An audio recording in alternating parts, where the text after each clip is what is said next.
Blood pressure আর sugar এখন প্রায় প্রত্যেক ঘরে ঘরেই বাসা বেঁধে নিয়েছে।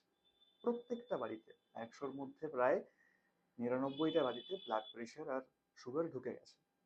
তো এটা তো গেল মেডিকেল সায়েন্সের পার্ট।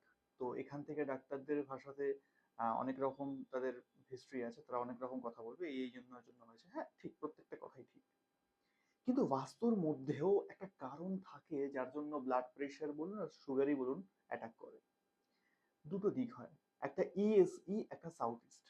এই দুটো দিকই দায়ী ব্লাড প্রেশার আর সুগারের জন্য। যদি দুটো দিককে আমরা ব্যালেন্স করে নিতে পারি, তাহলে দুটো রোগ আমাদের হাতের মুঠোয় চলে আসতে পারে। ঠিক যেমন, ঠিক এই কারণের জন্য যখনই অগ্নিকোণ অর্থাৎ সাউথ ইস্ট, ওখানে কোনো দোষ চলে আসে, অর্থাৎ জলতত্ত্ব চলে আসে, টয়লেট চলে আসে, সেপ্টিক ট্যাঙ্ক চলে আসে, অথবা অগ্নিতত্ত্ব প্রচন্ড পরিমাণে বেড়ে গেছে, তখনও হাই ব্লাড প্রেশার আসতে পারে। আর যখনই জল বা ইত্যাদি এসে অগ্নিতত্ত্বকে খারাপ করে দেয়, তখনও সুগারের মতন বড় বড় প্রবলেম গুলো আসে।